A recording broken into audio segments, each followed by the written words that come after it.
Con Juan Carlos Zúñiga. Esta tarde nos acompaña en el Mega Noticia Debate Rafael Gual Cosío, director general de la Cámara Nacional de la Industria Farmacéutica, Héctor Hernández Llamas, actuario de la Facultad de Ciencias de la UNAM y doctor en Bioestadística por la Universidad Johns Hopkins, ex coordinador del Seguro Popular de Salud, Jesús Felipe González Roldán, expresidente de la Sociedad Mexicana de Salud Pública. Rafael, Héctor, Jesús, gracias por estar con nosotros esta tarde.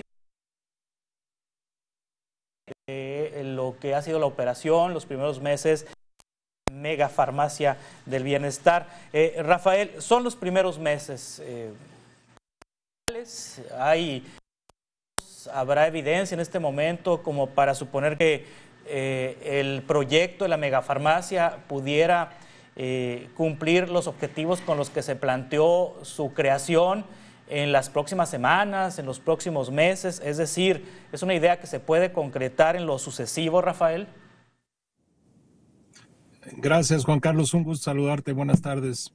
Buenas tardes a Felipe y a Héctor. Qué gusto saludarlos. Pues la verdad es que, como lo consideramos desde hace ya tiempo, es un reto importantísimo que implica no nada más el abasto de medicamentos, sino la logística. Esto es muy complicado, no existe un esfuerzo de esa magnitud en ningún país del mundo, no se centraliza en una sola farmacia y pues es una situación complicadísima, no nada más recibir los medicamentos, sino después distribuirlos a todas las zonas del país, ¿no? Y digo, pues los resultados hablan por sí solos. Vemos difícil que se pueda cumplir la meta porque no es una solución como tal el centralizar los medicamentos en un almacén. Como siempre, pues es un deber de la industria apoyar en lo que se necesite, pero definitivamente pues la licitación está lejos de cubrir las necesidades. Aún tenemos 3 licitaciones en este momento digamos, vigentes, y bueno, los problemas logísticos no le corresponden a la industria, pero se ve muy complicado que se puedan cumplir. Sí, Héctor Hernández Llamas, actuario de la Facultad de Ciencias de la UNAM. Yo sé que los medicamentos, sabemos que los medicamentos no es como manejar pan o como manejar cualquier otro producto, pero ¿cómo puede, por ejemplo, una empresa como Bimbo llegar al rincón más apartado del país, o Pepsi o Coca-Cola, llegar a los rincones más apartados del país con sus sistemas de distribución, o Amazon, o Mercado Libre, o estos negocios de mensajería que uno compra el producto y le llega en 24, 48 horas? ¿No es posible tener una logística tipo Bimbo, Coca-Cola o Amazon para distribuir los medicamentos desde la megafarmacia del bienestar? Pues sí, pero no es necesario. Veamos estas grandes empresas, por ejemplo Amazon. Amazon no tiene un solo centro de concentración en todo el país, tiene centros regionales, a partir de los cuales recorren lo que llaman estas operaciones logísticas la última milla. Ese empecinamiento en que un aparato gubernamental ineficiente e incapaz de hacer llegar los medicamentos que se requieren en el sitio y en el momento en que se requieren. Esto que comentaba el doctor Tello de tener farmacias en cada uno de los centros de salud o las unidades médico-familiares soslaya la extraordinaria posibilidad y potencialidad que ofrece la red de farmacias que existen en el país, sobre todo en el ámbito urbano. Es una necesidad de contemplar seriamente, en primer lugar, cuáles de los medicamentos pueden, mediante surtimientos de receta electrónica y su surtimiento en farmacias asociadas a este programa, pudieran facilitar y garantizar el acceso a los medicamentos en el sitio y en el tiempo en lo que los pacientes lo requieren. Esto de la megafarmacia yo lo resumiría homologando la historia de Gabo es la crónica de un fracaso anunciado. Sí, Jesús Felipe González Roldán, expresidente de la Sociedad Mexicana de Salud Pública. El tema de la megafarmacia es un asunto de faltante de medicamentos o es un asunto de distribución de los medicamentos. ¿Cuál es la problemática que tiene la megafarmacia y por qué no se siente todavía su presencia? Mira, lo primero yo te diría que son múltiples factores. No solo tiene que ver con la distribución, sino tiene que ver desde la compra. Tú recordarás que en los procesos de compra en esta administración ha habido varios intentos fallidos en términos de los procesos de compra. Se desmanteló el proceso de adjudicación centralizada que mantenía el IMSS como tal. El IMSS ordinario tenía un excelente proceso de compra consolidada para diversas instituciones de salud y eso permitía el tener un abasto más o menos homogéneo u oportuno en términos del país.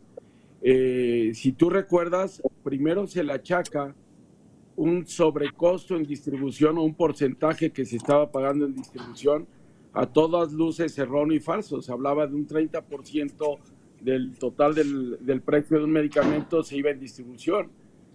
Cuando llega a manos de Oficialía Mayor de Hacienda, la doctora Talía Lagunes sabe muy claro que no llegaba arriba del 3 o al 5%. Entonces, si tú ya vienes de premisas falsas y de mucha arrogancia, de mucha soberbia y de mucha improvisación, pues primero querían, por ejemplo, las vacunas en el 2019, querían ir a comprarlas a OPS cuando México paga o ha pagado siempre un precio menor que la compra centralizada a OPS, y eso hizo que nos quedáramos sin vacunas, que hoy es un gran problema en materia de salud pública. Segundo, luego se dijo que se centralizaba en la Secretaría de Hacienda.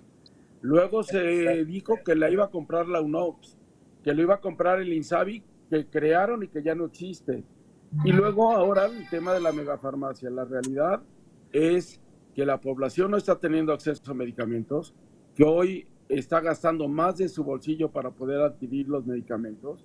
El testimonial que ponen es totalmente cierto. Una receta en promedio se compone de 5 o 6 medicamentos que no alcanza a cubrir cualquier institución de salud en su totalidad, y por ende las personas y las familias mexicanas tienen que gastar de su bolsillo.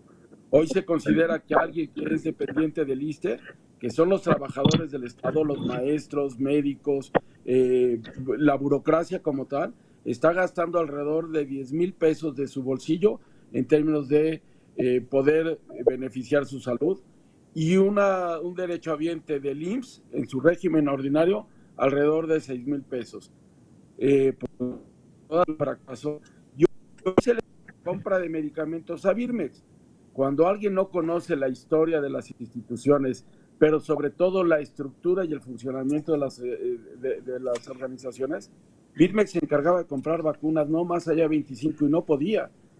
Dale a comprar ahora por lo menos 1,500 claves de medicamentos cuando no tienen ni el recurso humano preparado para ello, pues todo se te va en adjudicaciones directas.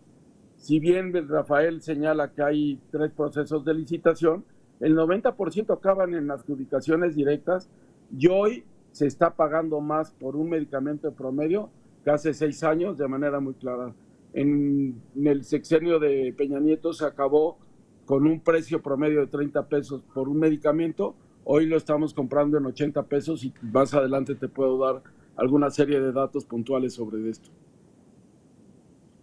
Vamos a continuar con esta conversión ahorita en un par de minutos. Estamos hablando sobre la megafarmacia del bienestar en Mega Noticias a Debate.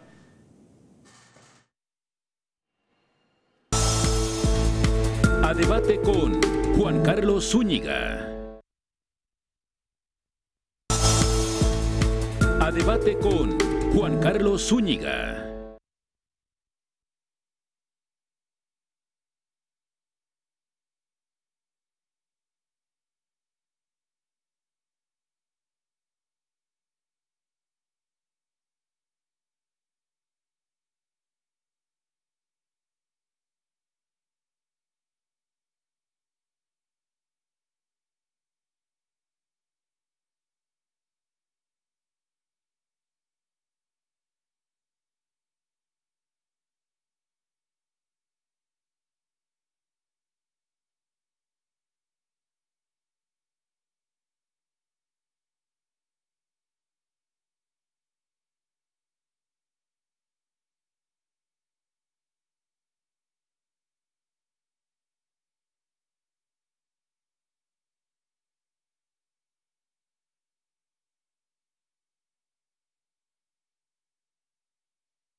A debate con Juan Carlos Zúñiga.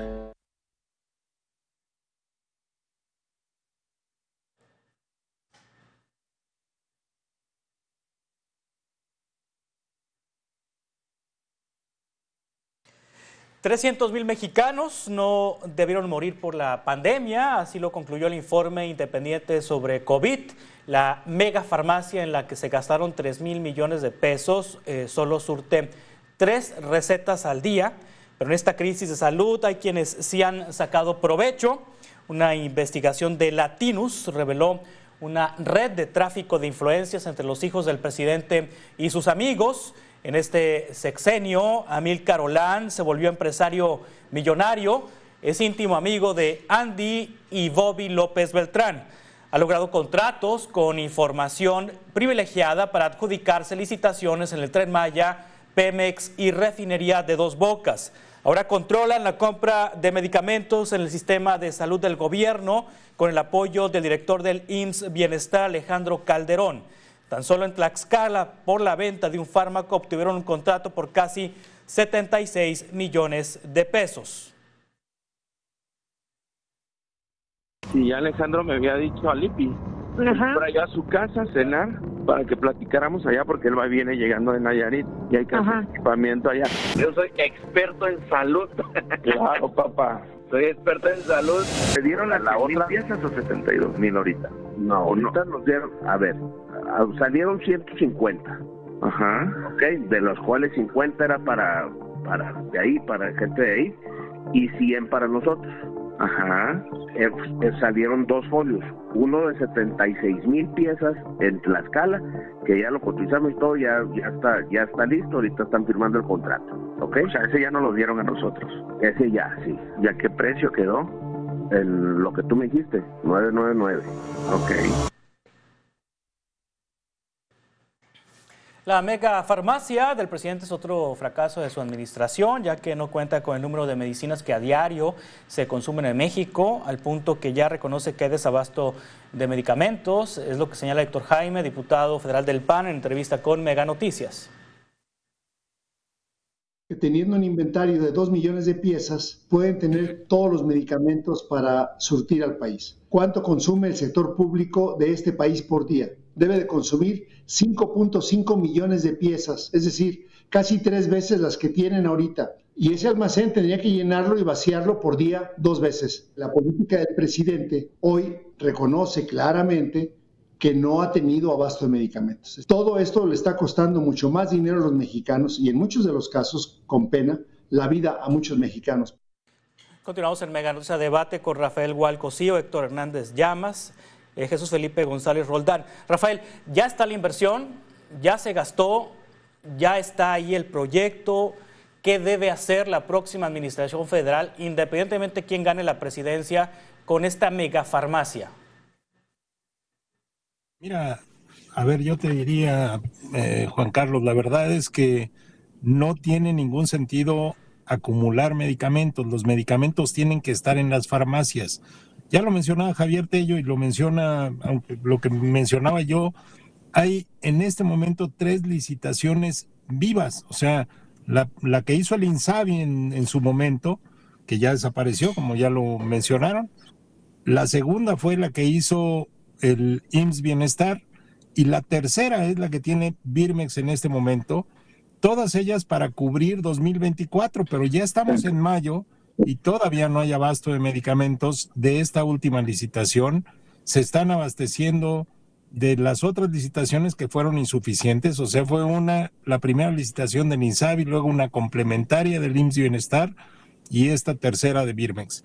Lo que tienen que hacer es planeación, a final de cuentas. Si no hay planeación y para esa planeación se requiere conocer cuál es la demanda, como bien lo mencionaba, no sé si Héctor o Felipe, el Seguro Social tenía esa capacidad para establecer los consumos promedios mensuales, establecer una calendarización adecuada, llevar a cabo esta licitación en tiempo y forma que permitiera a las empresas farmacéuticas fabricar los medicamentos que se requieren y llevarlos a los diferentes centros, y esto a través de distribuidores calificados que sabían cómo hacerlo. Además, no es llevar Coca-Colas o Sabritas, no es así. Cada medicamento tiene un manejo muy particular. Tenemos cerca de 1080 claves que no cualquiera las puede tener, por eso había varios distribuidores. En fin, o sea, son muchas complicaciones, te digo, primero de índole para abastecer los medicamentos y segundo, para el tema logístico, para la distribución. Se tiene que hacer a través de especialistas en la distribución, no cualquiera lo puede hacer. Sí, Héctor Hernández Llamas, la candidata presidencial Claudia Sheinbaum, pues ha manifestado que quiere construir el segundo piso de la Cuarta Transformación y ha manifestado que muchos de los programas que actualmente se implementan en el gobierno federal continuarán bajo su eventual presidencia. En ese sentido, Héctor, ¿qué ha dicho Claudia Sheinbaum sobre la megafarmacia del bienestar? ¿Qué podemos esperar de la eventual presidenta Claudia Sheinbaum? No he leído las propuestas en particular de la candidata a la presidencia por parte de Morena, el PT y el Verde, Claudia Sheinbaum, y en específico sobre la megafarmacia. Sí sé que durante el proceso de selección de la ahora candidata por esa coalición se hicieron algunos planteamientos interesantes en materia de salud por algunos de los 6 competidores y había propuestas interesantes que habría que tomar. Yo regresaría a la afirmación que hice unos minutos. Nos va a dar aquí el 30 de septiembre, dentro de 5 meses escasos, y vamos a estar discutiendo lo mismo. ¿Por qué no jaló? ¿Y cuántas dejó de surtir? Hay que salirse de ese modelo. Los medicamentos dicen que para resolver un problema complejo hay que desagregarlo en los varios problemas que lo integran. Para empezar, los procesos de fabricación, compra, distribución, es una cosa. La otra es el tipo de medicamento del que estamos hablando, en dónde se requiere y cómo se utiliza. Hay desde los OTCs que se llaman, hasta otros que requieren una prescripción, particularmente en lo que se refiere a enfermedades crónico-degenerativas, que podrían perfectamente ser surtidos en farmacias particulares en una red a un precio establecido por el Estado mexicano y mediante recetas permitirían el debido surtimiento y control de procesos que en las instituciones gubernamentales no se reconocen, que es la caducidad, es el robo hormiga, es la pérdida de muchos medicamentos. Seguir con el mismo modelo, empecinados en resolverlo, simplemente nos va a llevar a un proceso de redundancia y de estar aquí conversando una y otra vez si tiene posibilidades de tener éxito relativo un diseño que de entrada está destinado al fracaso. Busquemos el paradigma diferente, rompamos desde las reglas que hasta ahora agobian y si las seguimos manteniendo en ese mismo esquema, no resolveremos el problema. Voltemos a ver las redes de farmacias privadas, clasifiquemos los medicamentos en función de lo que se requieren y en dónde se requieren y en función de ello vayamos resolviendo progresivamente los problemas. Sí, Jesús Felipe González Roldán, al respecto de las candidatas presidenciales, sobre las candidatas presidenciales, ¿han manifestado algo Xóchitl Gálvez o Claudia Sheinbaum sobre la megafarmacia del bienestar o estos puntos que pone sobre la mesa Héctor Hernández de romper paradigmas, de buscar solucionar esta problemática de compra, distribución de medicamentos en México mediante otro esquema? A ver, en el caso de la candidata de Morena, lo que se ha planteado es generar ahora las farmacias del bienestar, que lo que va a pasar es que pues vas a tener que tener una red de farmacias muy sólida para poder abastecer pues al 100% de la población a la que le da servicio el sistema público de salud, y lo cual yo veo que va a salir muy costoso, muy tardado, y que aparte de lo que va a generar es también mayor corrupción, robo de medicamentos, etcétera, etcétera, etcétera.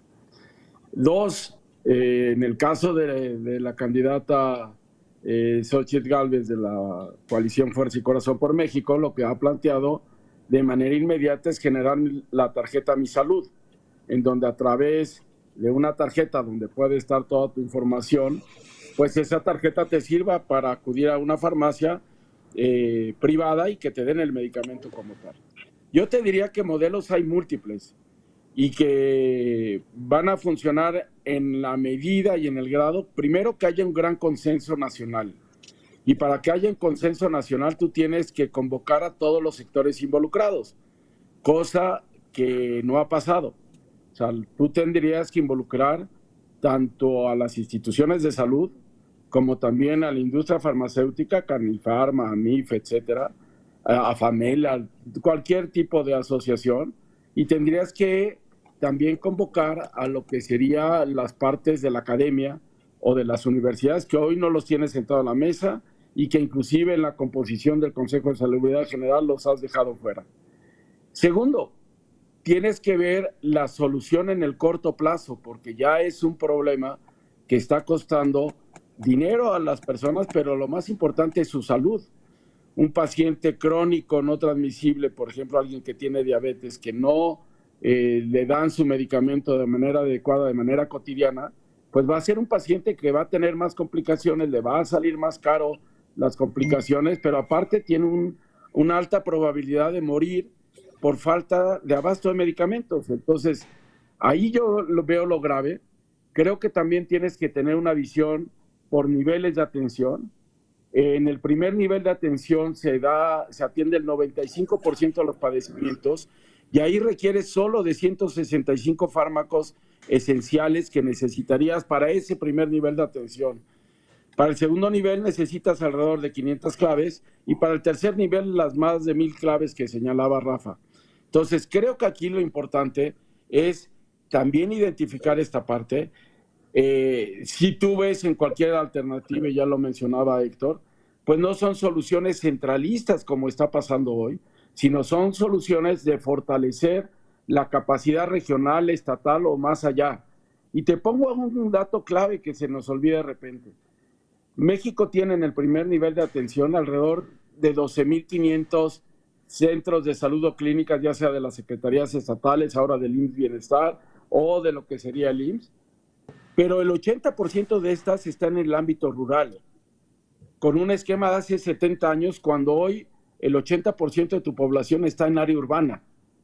Y hoy, por ejemplo, tendrías que ver también como un facilitador, un coadyuvante en el sistema, en el primer nivel de atención al consultorio adyacente a farmacia, que tiene una consulta que tú tienes que poner estándares de calidad, tienes que poner protocolos claros que tienen que ser,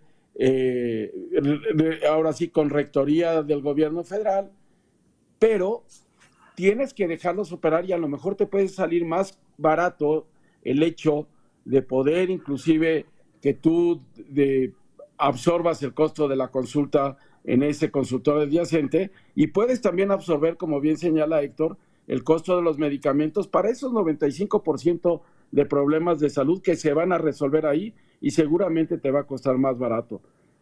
Nada más te doy otro dato, por ejemplo, laboratorios. Solo el 5% de los centros de salud tienen acceso al laboratorio como tal. Y hoy más que nunca la medicina necesitas de red de laboratorios. Ya hay estudios de esquemas donde un laboratorio de química sanguínea, por ejemplo, en el sector público puede ser más costoso que un privado en términos de su manutención. Y lo vemos, por eso la gente acude a centros de salud como a laboratorios privados en vez de a laboratorios públicos, porque le van a dar un horario determinado, lo van a atender rápido y le van a dar sus resultados rápidos. Entonces, creo que aquí las alternativas son múltiples, sí necesitamos un consenso y ponernos a trabajar y a operar, dejarnos de hablar y tener más voluntad y más acciones que pura demagogia de palabras, ¿no? Sí, Rafael, pero los gobiernos estatales están firmando convenios y están... ¿Sí? Sí, sí, adelante.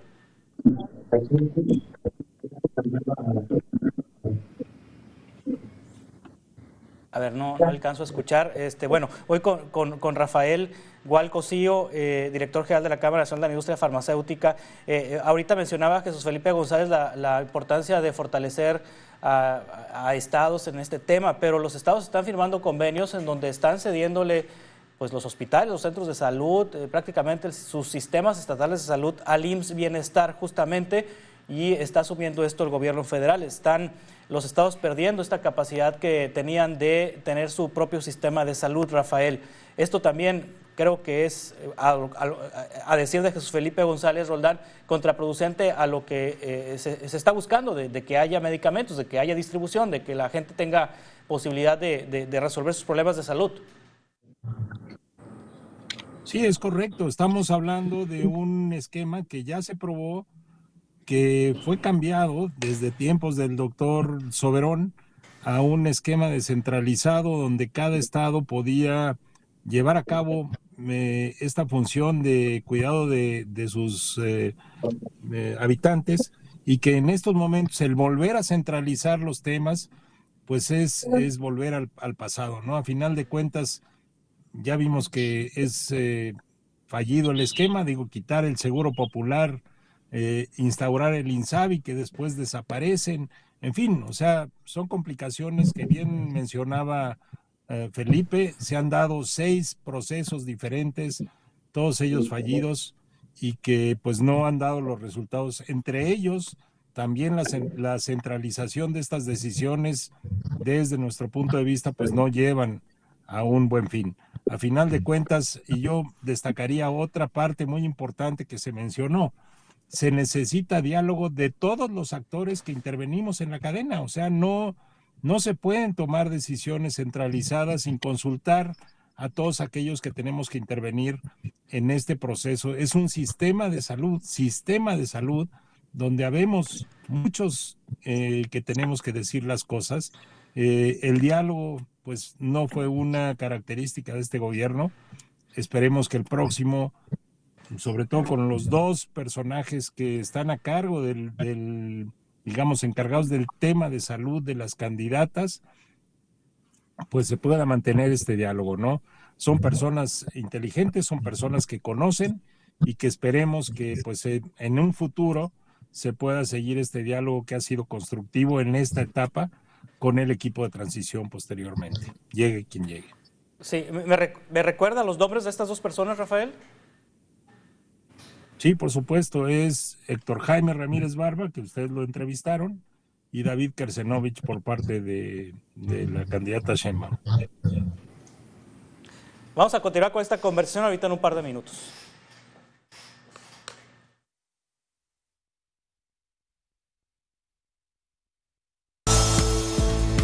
A debate con Juan Carlos Zúñiga.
A debate con Juan Carlos Zúñiga.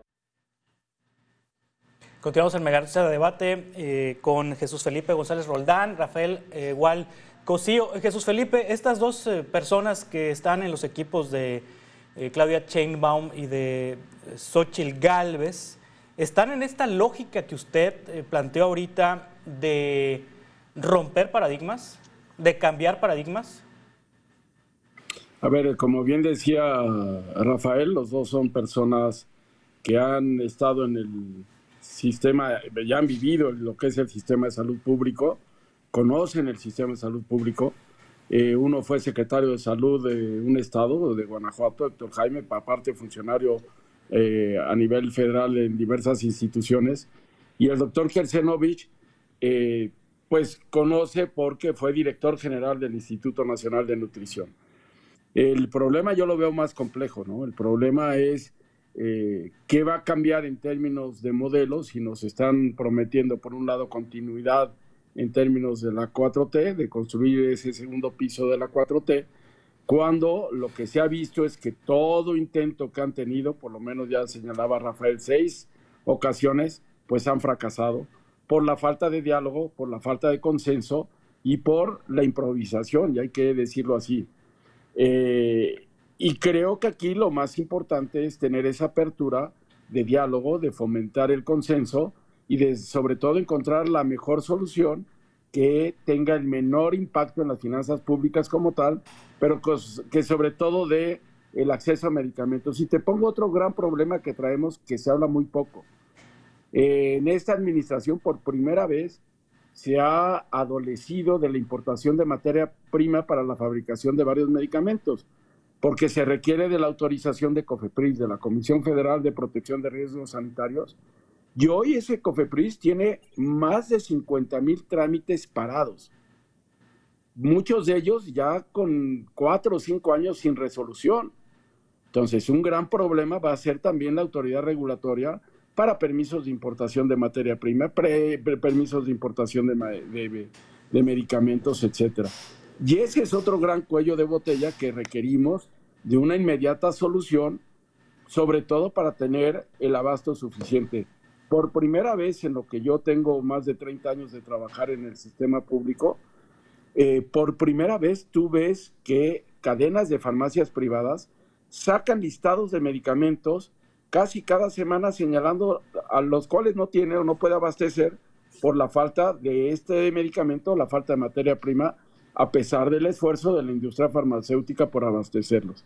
Y creo también que es fundamental el hecho de que se le dé la prioridad a este abasto de medicamentos, que hoy pues ya llevamos 6 años y no se ha podido solucionar. No podemos decir que el esquema anterior era perfecto, pero por lo menos no teníamos los niveles de desabasto que hoy tenemos, ni esta materia en términos de improvisar para tratar de dar una imagen, de generar una megafarmacia que a todas luces fue muy costosa y que hoy, al día de hoy, es totalmente inoperante, ¿no? Sí. Les agradezco mucho, Rafael Gual Cosío, director general de la Cámara Nacional de la Industria Farmacéutica, Jesús Felipe González Roldán, expresidente de la Sociedad Mexicana de Salud Pública. También gracias a Héctor Hernández, tuvo que desconectarse. Le agradecemos también a Héctor Hernández haber estado con nosotros esta tarde. Estamos en contacto para futuros encuentros y conversaciones, si les parece. Gracias y muy buen inicio de semana. Buenas tardes, Juan Carlos. Buenas tardes, Felipe. Un gusto. Buenas tardes, Juan Carlos. Gracias, Rafa. Abrazos. De esta manera concluimos este espacio. Le invito a que se quede en esta señal y que mañana coincidamos a las 5:10. Gracias, buenas tardes.